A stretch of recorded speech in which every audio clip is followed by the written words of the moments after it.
వాళ్ళని కాపాడుతుంటే వైసీపీని కాపాడుతున్నారు వీళ్ళు.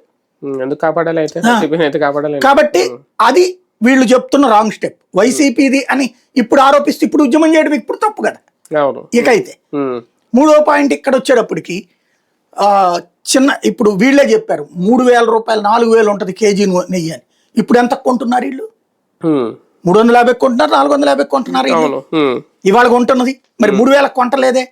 అప్పుడు కూడా 2 రకాలు ఉండేది. ఒకటి స్వామివారి కైంకర్యాలకు వాడే నెయ్యి 3,500 4,000 అక్కడే గోశాల పెట్టి ఆ గోశాల నుండి తీశారు. మిగతాది గుజరాత్లో దీని నుంచి తీసుకొచ్చారు. ఇప్పుడు బోలేబాబా ఆశ్రమానికి 2018లో ఓకే చేసింది బాబు ప్రభుత్వం. అంటే వాళ్ళు కూడా ప్రభుత్వం ఏం చంద్రబాబు ఏం చేయడు, అక్కడ ఉన్న టీటీడీ అధికారులే చేస్తారు. అప్పుడైనా సరే దాన్ని బ్యాన్ చేసింది జగన్ వచ్చాక. ఇప్పుడు అందుకనే బోలేబాబా వాడు ఏఆర్ డైరీ పేరుతో సప్లై చేశాడని ఇక్కడ. దెన్ ఇంకప్పుడు ఏ కోణం అవుతుంది? ఇంకొకటి ఇప్పుడు అవేవి తనిఖీ చేయాలి ఆ డైరీలో.